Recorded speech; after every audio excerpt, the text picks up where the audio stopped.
I knew something was wrong the moment I stepped through my front door. A pair of expensive Italian leather Oxfords, shoes I'd never seen before, sat neatly by the entryway. My work boots felt suddenly heavy as I stood frozen, my duffel bag slipping from my shoulder to the floor with a muted thud. Then I heard it. The unmistakable sounds drifting down from upstairs, rhythmic creaking, soft moans, and a man's low laughter that wasn't mine. In that moment, 12 years of trust shattered like glass. My name is Ethan McAllister. I'm a 38-year-old construction foreman with calloused hands and a reputation for loyalty that had never been questioned, until now. I had just returned from a brutal 2-week job in Buffalo, pushing my crew through 14-hour days to finish ahead of schedule. I'd driven straight through the night to surprise Natalie, my wife of 12 years. Natalie and I met in college. She was studying interior design while I was getting my degree in construction management. We complemented each other perfectly. She had the vision, I had the skills to build it. After graduation, we settled in our hometown, a quiet suburb outside of Pittsburgh. I joined my father's construction company, eventually taking over as foreman when he retired. Natalie built a respectable clientele as a real estate agent at Heritage Properties, the most prestigious firm in the county. For our wedding, I surprised her by building our bed frame by hand, quarter-sawn oak with hand-carved details that took me 6 months of evenings and weekends. She had cried when she saw it, running her fingers over the intricate patterns I'd carved just for her. "This is us," she had whispered. "Something built to last forever." Jake Simmons had been my best man at our wedding. We'd grown up next door to each other, shared the same kindergarten classroom, played on the same Little League teams. When his mom died of cancer our sophomore year of high school, he lived with my family for months. We were brothers in everything but blood. When he divorced 3 years ago, I was the one who helped him move into the house 4 doors down from ours. I'd vouched for him to join my crew. I'd invited him to every barbecue, every holiday. Trusted him with my home keys when we traveled. There had never been a time in my life when I hadn't trusted Jake and Natalie completely. Until now. I stood in my entryway, processing the evidence before me with an eerie calm. My hands didn't shake as I set down my keys and reached for my phone. The rational part of my brain, the part that planned complex construction projects and solved logistical nightmares, took over. I needed proof. Not for myself, I already knew, but for what would come after. Silently, I ascended the stairs I had reinforced last summer, avoiding the 3rd step that always creaked. The sounds from our bedroom grew louder, more frantic. I activated the video recording on my phone. The door was cracked open just enough. Through the gap, I filmed what no man should ever have to see. Jake Simmons, my lifelong friend, and my wife Natalie, naked and entwined on the bed I had crafted with my own hands. "God, I love you," Natalie moaned, words I thought belonged only to me. "When's the asshole coming back?" Jake grunted between thrusts. "Tomorrow night," she laughed. "We've got all day." Something cold and hard crystallized in my chest. I filmed for exactly 43 seconds, enough to capture their faces, their words, their betrayal in high-definition clarity. Then I stopped recording, saved the video, and sent a copy to my email for safekeeping. Only then did I kick the door open with enough force to crack the frame. What followed exists in my memory as a series of vivid, disconnected flashes. Jake's face, transitioning from ecstasy to shock to terror in the span of a heartbeat. Natalie's scream, my fist connecting with Jake's jaw with a sickening crunch. The spray of blood across our white duvet. Jake's pathetic attempt to fight back, my knee driving into his sternum, the sound of ribs cracking, more blood. Natalie shrieking, pulling at my shoulders, brushing her off like an insect. I wasn't a violent man. I'd been in exactly 3 fights in my life, all before the age of 20. But in those moments, I was something else entirely. Something cold and methodical and precise in my fury. When Jake stopped moving, I grabbed him by his hair, now matted with blood, and dragged his naked, semi-conscious body down the stairs. Each thump of his head against a step felt like justice. Natalie followed, wrapped in a sheet, screaming words I couldn't process. I pushed past the front door, dragging Jake's bloodied form across our manicured lawn to the mailbox. Mrs. Fenton across the street was watering her hydrangeas. She dropped her garden hose. Mr. Wu next door froze while retrieving his newspaper. Someone was already filming with their phone. I zip-tied Jake's wrists to the base of our mailbox post. From my work truck, I retrieved a can of bright orange spray paint we used for marking utility lines.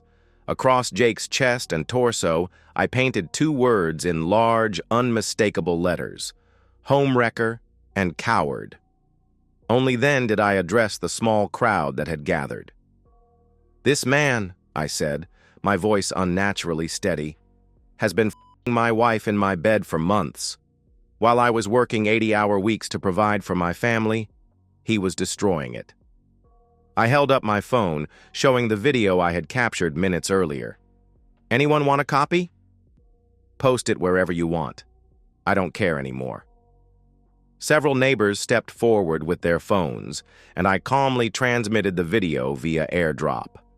Mrs. Fenton, a 60-year-old retired school teacher who had brought us a casserole when we first moved in, was the first to accept the transfer. The look of disgust on her face when she watched it told me everything I needed to know about whose side the neighborhood would take. When I turned back to our house, Natalie was standing on the porch, the sheet clutched around her, mascara running down her face. "Ethan, please," she begged. "Let me explain." I walked past her without a word, went upstairs, and packed a bag with mechanical efficiency. On my way out, I stopped in front of her. "I'll be back tomorrow with a police escort to collect the rest of my things," I said, my voice devoid of emotion. "Don't touch anything that's mine. And find somewhere else to sleep tonight, because if you're here when I return, what I did to him will look like a f***ing massage compared to what happens next." The look of terror in her eyes should have satisfied me. It didn't. Nothing would, I realized. Not yet. I checked into a hotel downtown and made 3 phone calls. The first was to my lawyer, Marcus Shapiro, who had handled my father's estate and our company's legal matters for 20 years. "Jesus Christ, Ethan," he said after I explained the situation. "Did anyone call the police about the assault?" "Probably," I admitted. "But he was in my house, in my bed, with my wife. I've got video evidence." Marcus sighed. "That might help with a crime of passion defense, but you can't just beat a man half to death and tie him to a mailbox. There will be consequences." "I don't care," I said. "Just tell me how to destroy them both legally." My second call was to my sister, Rachel. Unlike Marcus, she didn't lecture me about consequences. "I'm coming over," she said immediately. "Have you eaten anything?" "I'm not hungry." "I didn't ask if you were hungry. I asked if you'd eaten. I'm bringing food, and we're making a plan." My third call was to my crew supervisor, letting him know I'd be unavailable for a few days. I didn't offer details, but Tom's tone told me he already knew. News travels fast in small towns. "Take all the time you need, boss," he said. "The boys and I have got your back." Rachel arrived an hour later with containers of food I couldn't taste and a determination in her eyes that matched my own. "The video's already gone viral," she informed me, showing me her phone. "Someone posted it to Reddit and it's everywhere. People are calling you a hero for standing up to cheaters."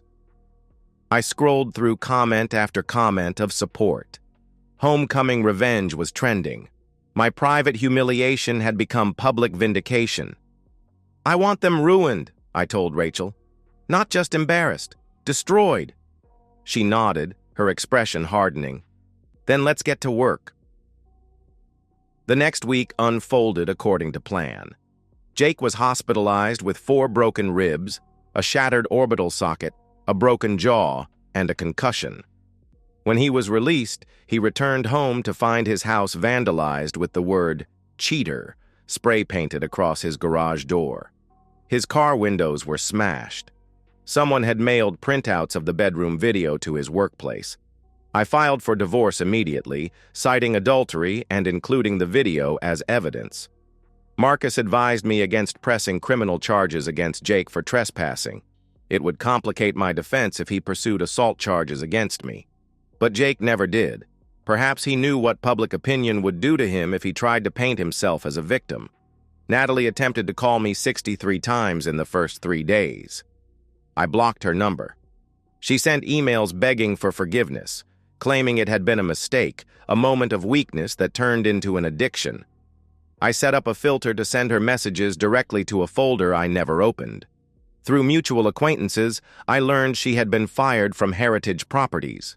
Their morals clause was explicit, and the viral video had breached it spectacularly. No other real estate firm in the county would touch her. Jake fared no better. My construction company was one of the largest employers in town, and my father's connections ran deep. He couldn't find work within a 100-mile radius.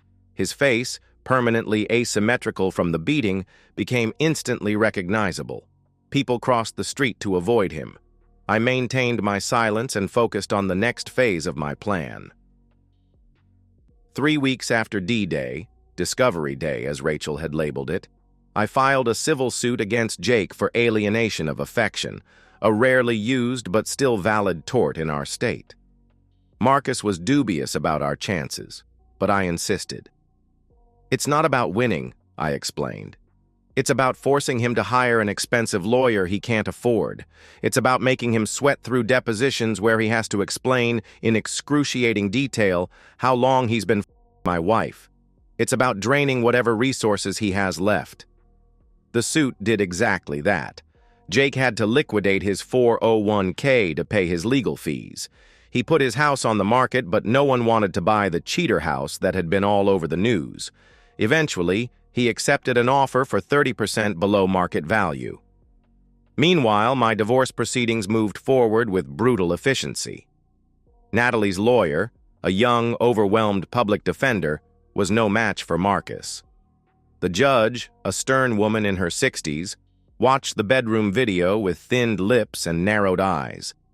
When Natalie's lawyer attempted to argue for an equitable distribution of assets, citing my excessive force against Jake, the judge shut him down. "Mrs. McAllister," she said, looking directly at Natalie, "I find your behavior reprehensible. You violated the sanctity of your marriage in your marital bed with your husband's closest friend. The court is not inclined to reward such conduct. The final divorce decree granted me the house, both vehicles, and all our joint savings. Natalie received her personal belongings and nothing more. She was also served with a restraining order preventing her from coming within 500 feet of me, my workplace, or my home." As we left the courthouse, Natalie attempted one last appeal to my humanity. "Ethan, please," she sobbed, her once immaculate appearance now haggard from weeks of stress. "Where am I supposed to go? How am I supposed to live?" I looked at her, really looked at her, for the first time since that day. The woman I had loved for 12 years, whose smile had once been my reason for working so hard, now seemed like a stranger. "You didn't just cheat on me," I said, my voice calm and deliberate. "You betrayed the man who would have died for you.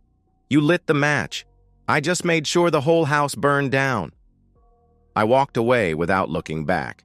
Rachel, waiting by my truck, gave me a nod of approval. "It's done," I told her, "but I don't feel anything." "That'll come later," she promised. "Right now, we focus on rebuilding." 6 months passed.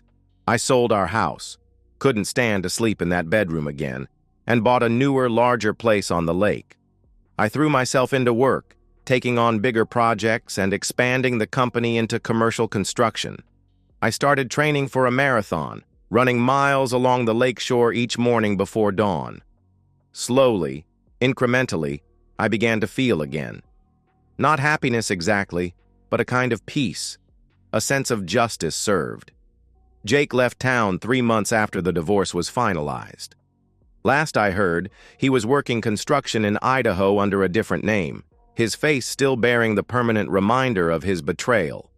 The civil suit had been settled out of court, with Jake agreeing to pay me a nominal sum each month for the next decade. It wasn't about the money, it was about the monthly reminder of what he had done. Natalie's fall was more complex. Her parents, deeply religious people who had always adored me, cut her off completely. No one would hire her in real estate. She tried waiting tables at a diner 2 towns over, but customers recognized her from the video and harassed her until she quit.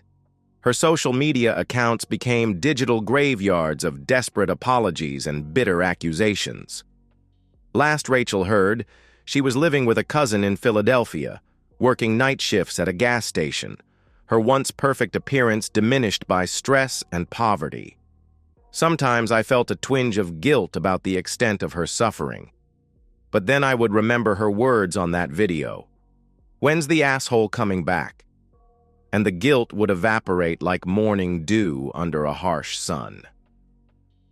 1 year after D-Day, Rachel convinced me to attend a fundraiser for the local children's hospital.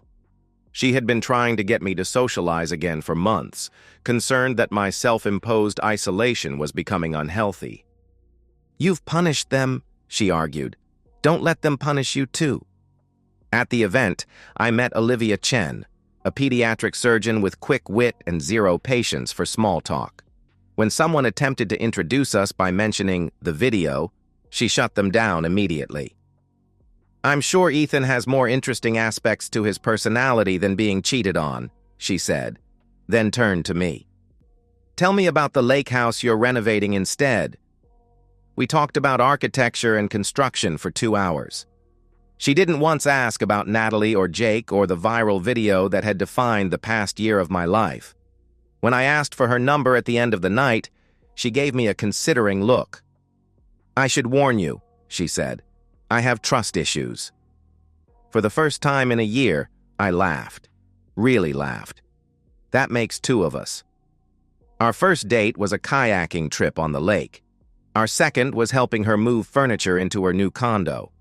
By the 3rd month, I had given her a key to my house, but with a clear understanding. We both needed transparency. We both needed boundaries. We both needed to move slowly.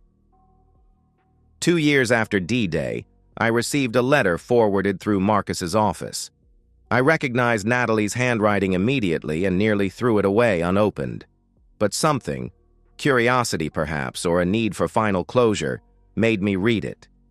"Ethan, I won't ask for forgiveness. I don't deserve it, and you've made it abundantly clear you have none to give. I'm writing to say you won, completely and utterly.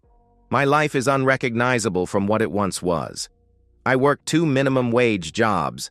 I live in a studio apartment with water damage and roaches. My family still won't speak to me. When men recognize me, and they do even now, they assume I'm available for the same thing I did to you. I saw online that you're with someone new. She looks kind and accomplished. I hope she gives you what I couldn't. I hope you trust again someday. I've started therapy. Too late to save anything, but maybe not too late to understand why I destroyed the best thing in my life. My therapist suggested writing this letter might help with my healing process. I doubt you care about my healing, but I'm sending it anyway. You were right that day at the courthouse. I lit the match. You made sure everything burned. There's nothing left now but ashes. I'll always be sorry, Natalie. I folded the letter carefully and placed it in my desk drawer. I didn't respond. There was nothing left to say.